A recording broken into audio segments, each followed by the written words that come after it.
Kagurabachi. And with that, I'm going to toss this one over to Josh, right? Yeah. All right. Kagurabachi, chapter 67, Kyoto Bloodshed Hotel.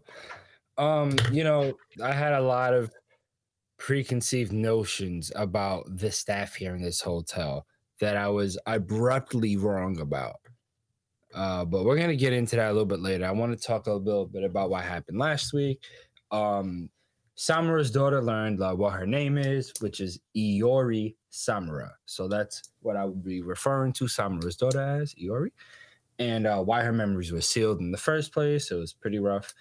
Also, we got a nice little lore dump that 20 years ago, a small island called Shokoku appeared out of nowhere in the Southeast Seas.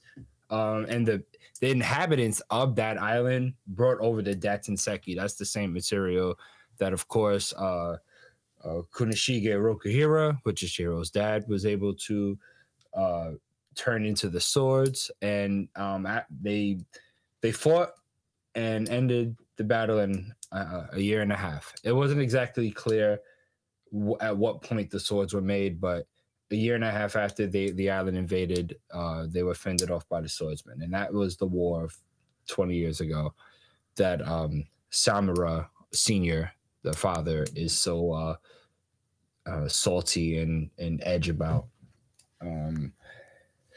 Anyway, so we cut to also at the end of the chapter of last week, we seen Hirohiko and Todo, which are members of the Hishaku group, ready to search through the rooms to look for Samura's daughter, Iori. So yeah, we cut to this week. Hirohiko and Todo's having a totes cash conversation. After Hirohiko killed one of the staff members for trying to check them about using sorcery when Hirohiko got teleported in. And they're just like, yeah, we're going to have to search through all the doors and shit. Kuguri's already on it. So let's get started. And while they're talking, they hear a stern, "Hey, where do you think you are?"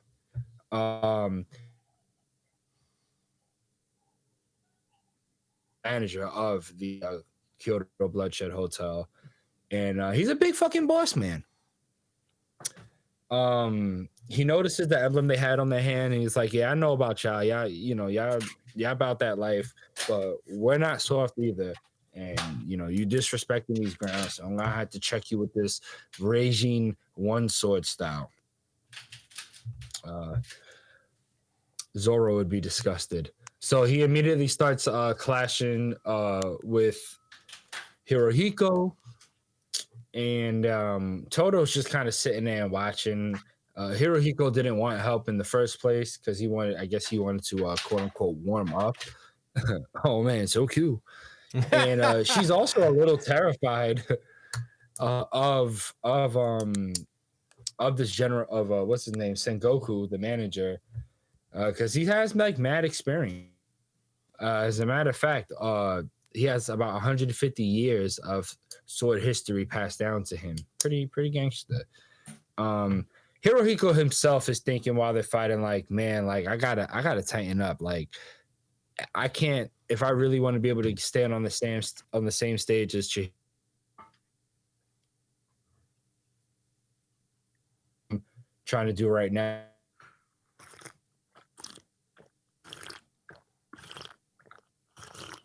From a few chapters ago, he was trying to teach Hirohiko the basics. I guess he remembered a little bit, and he also pulls off this really nifty maneuver where he like drops his sword as the manager's like taking a swing at him, and then quickly moves his sword after like re-catching it. Like he does a swift movement as they each other. Crossman style, real sick. Hirohiko says, Todo mentions, "Hey, like, you sure you don't want help?" And Hirohiko's like, "Nah, actually, this is pretty easy. I would rather if everybody attacked me at once, because I'm also an attention seeker." And the guys, the staff members is like, "Man, you're barely keeping up with our manager. What the fuck are you talking about?" literally as the manager's left arm just plops off. And this is the most casual limb loss I can remember in recent history. This was I don't know if you as guys casual as can- it gets. Yeah, this was super duper casual. I mean, I think when people cut off their own limbs is in a realm of its own. But even if you want to put it all together, this is up there. I mean, recently I watched Hell's Paradise season 1, and it's not a huge spoiler because it happens in like the fucking second episode, and it's also the clip that's pretty viral of this guy like getting bit by an insect or whatever and immediately cutting his hand off. You know, he did it swiftly, but he seemed to have a little bit of regret. He thought, you know, he got over it quick, but he was like, sucks, I had to lose my hand. This guy expressed no emotion. None. Look, He said, if I could say something, the way his face is drawn, it more looks like this.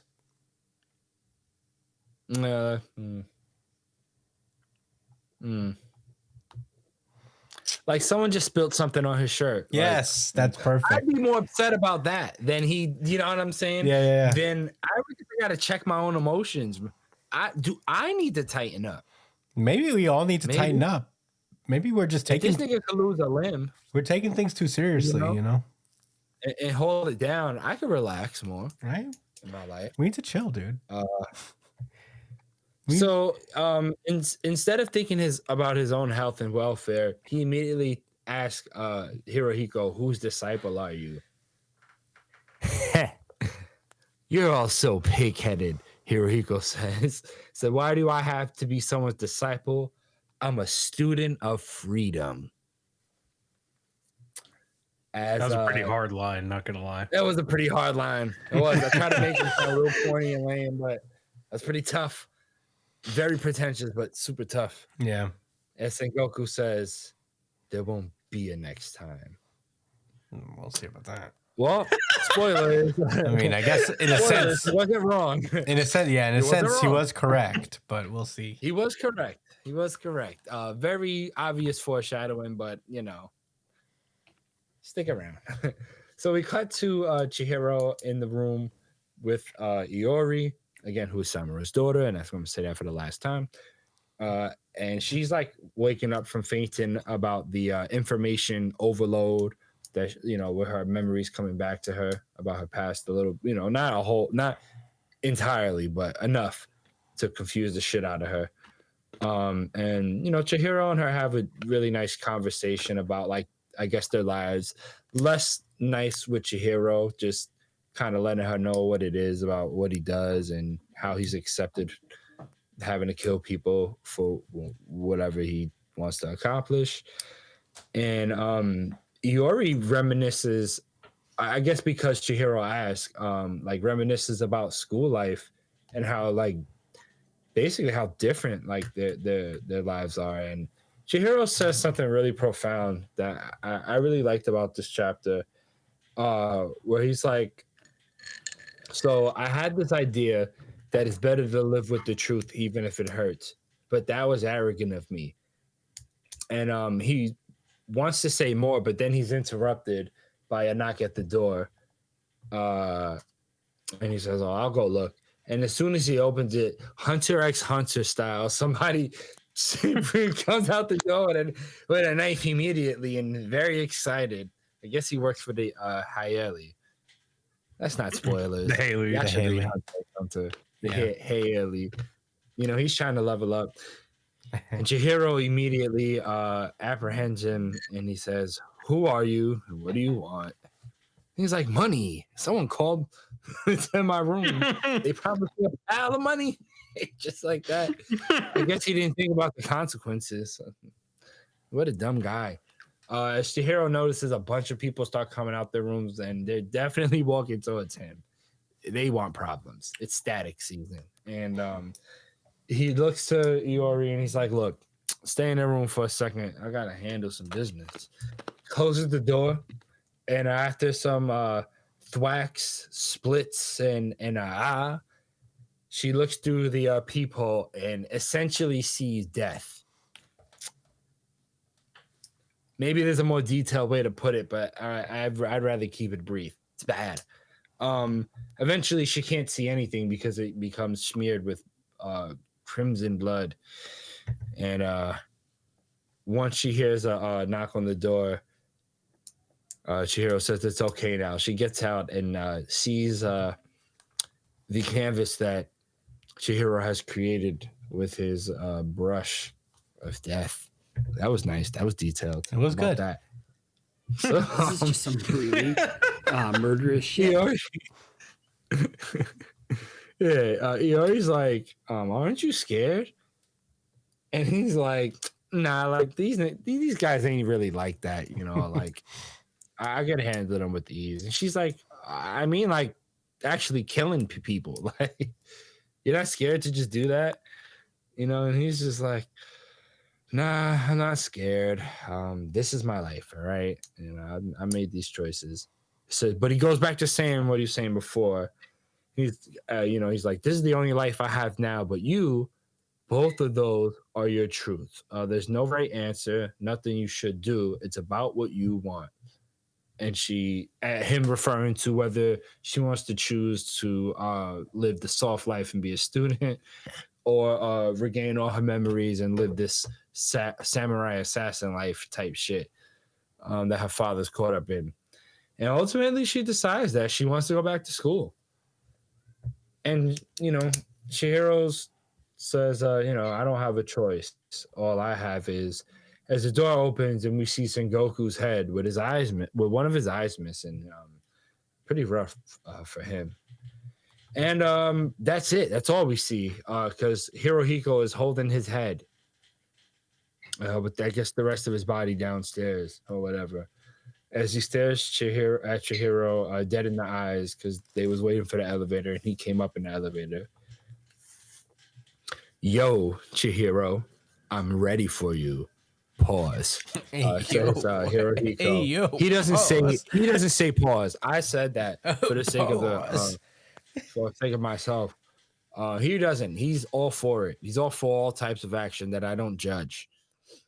But as Iori looks with absolute fear, because who wouldn't be scared, right? But Chihiro isn't. He just says, don't worry. I promise to get you back to your life. And that's the end of Kagurabachi, chapter number 67. Brian, what were your thoughts? Pretty fire chapter, honestly. So it was pretty cool to see the fucking, her looking through the peephole and seeing the action through there. That was a pretty cool little setup. But man, whenever they show Chihiro in in the pile of bodies that he fucking sliced up, man, this show could feel really brutal at times.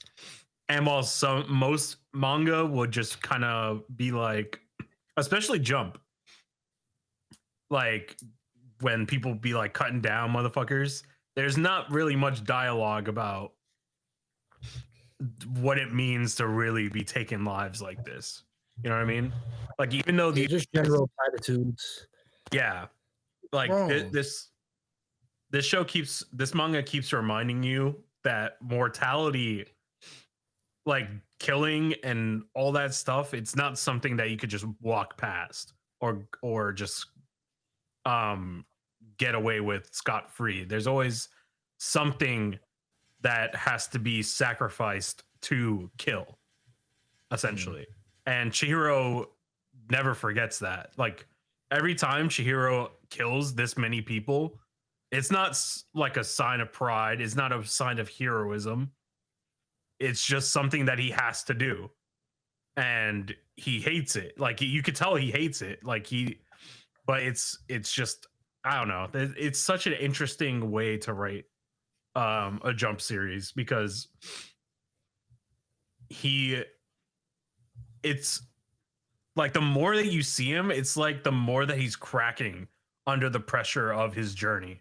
You know what I mean? Like, he gets more and more scars on him. At the end of this chapter, like, look at him. He literally looks like he's cracking.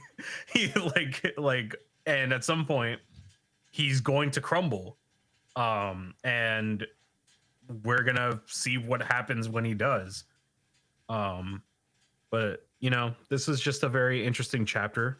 I'm curious to see how this next duel goes, because there's no way the Hirohiko dies here, right? Mm-hmm.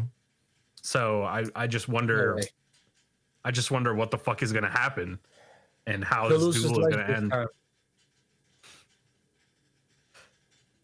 But yeah, those are my thoughts.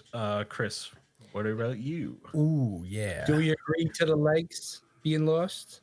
Oh yeah, I can see that. Yeah, he lost his arms in the first one. He's losing his legs in the second. And then he loses his head in the last. Incredible. Yeah. Yeah, Brian. Yeah.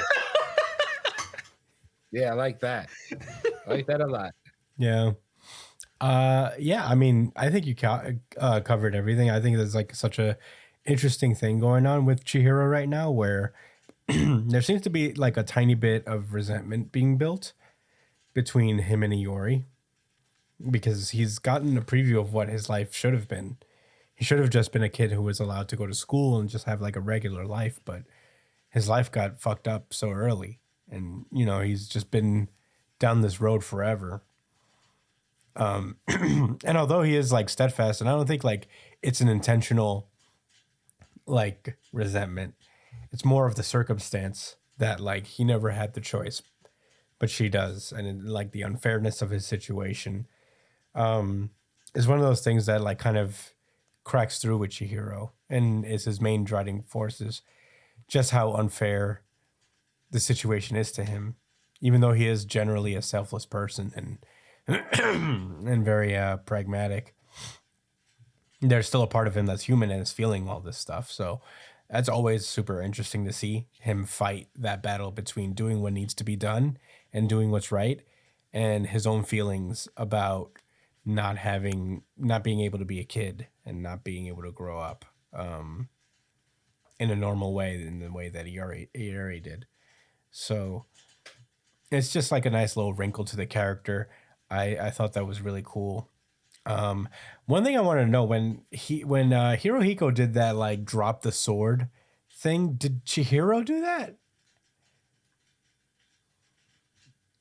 I don't know why, but I don't remember. I vaguely remember. Why that does seem familiar? Yeah, I vaguely remember Chihiro doing that at some point, probably against Hirohiko, and he's just copying that now. But that's neither here nor there. It's just a thought I had while we were talking about the chapter, where I was like, did this happen already? And is he just copying Chihiro as just like, I could do that shit too? Because we see the little like panel where he tells Chihiro that they'll face off as equals.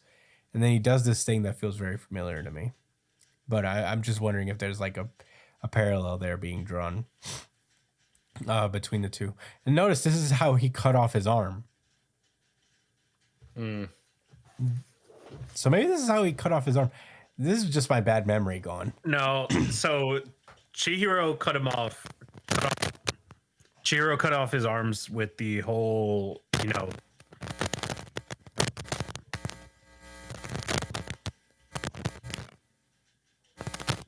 Oh. Hello? Yeah. Sorry. Is it loud? Is it loud when I do that? I could hear it. It's not super loud or anything.